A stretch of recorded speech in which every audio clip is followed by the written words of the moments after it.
Hello. It's your boy, Coach Penny, here with week 3, or hold up, cut that, week 2 of our training cycle, episode 3. Now, listen, one reason I post this is not because I'm typically not a person that likes to, post that I'm working out. But at some point, when you own a personal training business, you have to let the people know that you're about that life. And I was just actually talking to my wife a few minutes ago, and I was telling her basically what I just said. And I asked her, I said, you've been married to me for 10 years. We've been married 10 years this year. Have you ever seen me not work out? And I've always worked out my entire life. But, if you follow me on Instagram, you might not know that because I typically stay under the radar, and that's not necessarily my style. But you know what I mean? I'm really excited about this training cycle. Again, if you've been following along, it's going to be 16 weeks with a focus on maintaining, but also, of course, building strength. And just, of course, building an aesthetic body, hopefully, all around, building some muscle, cutting fat, those types of things. Now, this program or something similar would be for you if those are goals that resonate with you, that those are goals that you might have as well, especially if you're like me and you have a real life. You got a job, you got kids. You don't have all day to just be working out all the time. And typically, most of my programs I market as being just 3 hours a week. And realistically, I probably don't work out for too much more than 3 hours a week. So that's really what it is.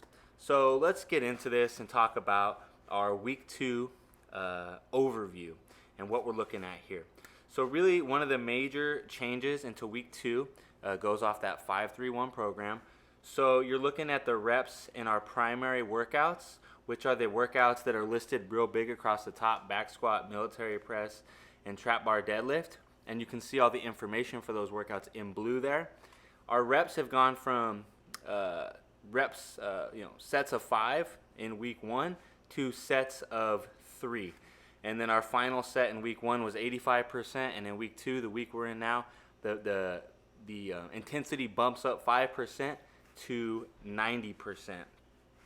Something else I wanted to mention here is that you'll notice that I am performing my Abdominal Super Set, which is at the bottom in yellow there, C1 and C2. I'm performing the abdominal set at the very beginning of my workout. And this is something I'm just doing because typically at the end of my workout I'll get tired. And I've never really done this before, but I wanted to do it on this cycle. I also wanted to kind of evaluate how performing my core superset to start the workout affected my primary lift. So again, looking at the workout here, you can see that the primary lift, as I mentioned, is in blue up at the top. And then those exercises listed in yellow are my assistance workouts. And you'll see it's B1, B2, which indicates that that's a superset. Those two workouts are performed together. And then there's C1 and C2, and that's a superset, and those workouts are performed together. And then usually on most of these workouts, you'll see that I am doing C1 and C2 actually at the beginning of the workout. So that might kind of throw people off. The workout you're looking at here in episode 3 is session number 3. We're getting into trap bar deadlifts, as you can see. Now, what are we going to do in episode 4, or week 3 of the program? We're going to hop to 3 sets in the assistance exercises. So you might be asking yourself, and as I mentioned in previous episodes, this is an accumulation phase. So really what the focus of that accumulation is these assistance exercises. That's really where I'm building the volume. I'm not building the volume in my primary workouts or my primary training. So like the trap bar deadlift, I'm not increasing reps. In fact, it's the opposite. I'm actually decreasing reps. As I mentioned, I went from 5 to 3, and I'm increasing intensity. That's because that primary lift, the focus there is that maintaining and building strength, whereas the accumulation phase is really focused on those assistance lifts and building the volume through those assistance lifts. So you might say to yourself, well, you're only doing 2 sets. Like, that's not very many sets, and you would be right. But that's totally opposite of how I typically train. So I'm starting low, right? I'm building the foundation. I have 8 weeks in this accumulation phase. So I'm not going to start by going crazy, because if you start going wild or pushing your limits from the beginning, you really don't have anywhere to go from there. So I'm starting with 2 sets. So throughout the whole week, let me see, I believe it's 25 sets total in weeks 1 and 2. where next week is going to be week 3, an intentional overreach, where I bump the sets up to 3 sets for all the exercises, and I move forward from there. And that's going to be a significant increase in volume if you really think about it. And I'll kind of set the groundwork to where when I move to 3 sets next week and I overreach, I'm probably going to feel pretty good. And it'll be challenging, but at least I've kind of prepared for a few weeks for that. Let's see. Something else I need to mention that I mentioned last week. One of my major goals in this training cycle is to increase my my squat strength. And I failed to mention in the last episode really how I'm going to do that. So you'll notice that in session number 1, my primary lift is the back squat, and that's the lift that I'm kind of adding intensity to, right? So I'm going heavier on that lift. Well, here you can see that I have front squats as an assistance exercise in session number 3. So that's really the way that I'm targeting the squat. So I have 2 different days where I'm doing squats where I haven't done that in quite some time, at least barbell variations, where I've done a lot of lunges and goblet squats and things like that. But I'm really focused on in this cycle is the squat, because I've somewhat, I suppose, neglected it. And I've kind of mentioned before that I really took a step back from intensity for quite some time, and now I'm really trying to get back comfortable with the front squat. And I was really excited today because last week I did 3 sets of 8, which is what I did today at 135, and it felt all right, but it was challenging for sure. And this week my first set at 135 felt easy, so I just bumped straight up to 145, which was kind of my goal for these first 4 weeks, was to finish with 145, and 145 felt like butter as well. So I was pretty excited about that. The technique, everything felt really good today. Something else to mention is I usually strayed away from using my belt for a long time. I wore the belt on all 3 sets of squat. I didn't wear it at all on the deadlifts, if you noticed. But I heard something interesting lately on a podcast or something. I think it was Dave Tate or something, who's the owner of Elite FTS. And I heard him say, well, if you're training your legs, then throw on the belt. Who cares? Like, the belt is to protect your back. And my low back is something I've been really trying to be cautious of lately because I have tweaked it a few times. And I think ultimately I tweaked it from just sitting too much, really. It got tweaked during training, but I have a philosophy that a lot of times the injuries you have in training are actually from your lifestyle. And so I've really been trying to spinal floss, is what I call it, and just take care of my back when I'm not training. And again, throw that belt on, and I think that was part of the reason it felt so good today. So I've been kind of incorporating the belt, especially in my leg exercises lately, and that's felt pretty great.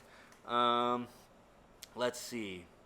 Yeah, so the front squats felt great. I feel like I'm well on my way in terms of that. Now, something else to mention that I think is really a cool thing about this program is there's actually relatively low barbell volume, and I love that too, because I again recently heard somewhere, and I was hearing it, the barbell is a tool. And the thing that the barbell allows you to do is really allows you to lift a heavy load. Like, that's the whole purpose of a barbell, is to lift a heavy load because you can load it up. But the downside to the barbell is that you kind of have to adjust your body around the bar. And I think that the barbell can really beat you up over time. And so something that I heard lately that I really liked was that you want to keep your barbell volume low. And that hits home with me. Like I said, as I get older, I notice a lot more.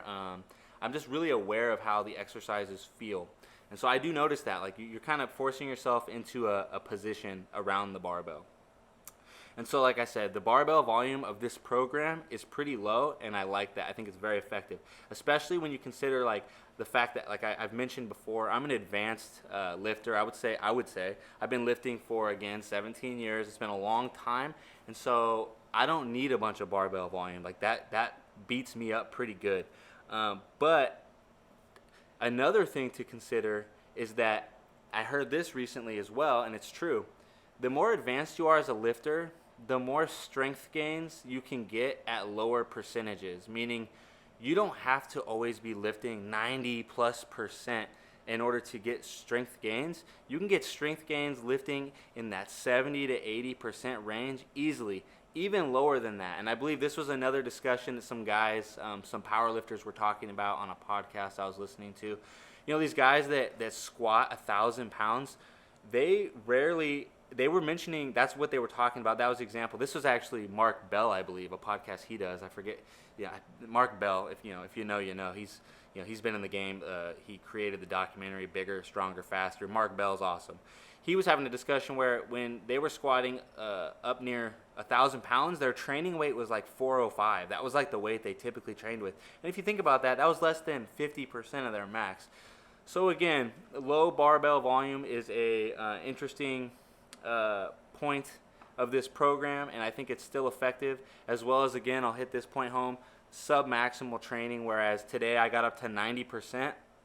But if you think about it, my 90% in this session was off of a training max of 90%, so it was really about 81%, unless my math is completely off. But it was between 80 and 85% really, and it was just one set there. You know, and that's another difference between where I would have worked up to that 90% and I would have done multiple sets there. Now I'm getting up there, I'm doing that one set, I'm getting that stimulus, and I'm getting out of town. So there you have it. Episode 3 is in the books. If you missed out on episodes 1 and 2, go ahead and check those out and be on the lookout for a new episode dropping every Friday. Thanks, guys. I appreciate your support. Go ahead and share this episode with a friend if you thought it was interesting or if it added some value to you. And as always, keep it moving.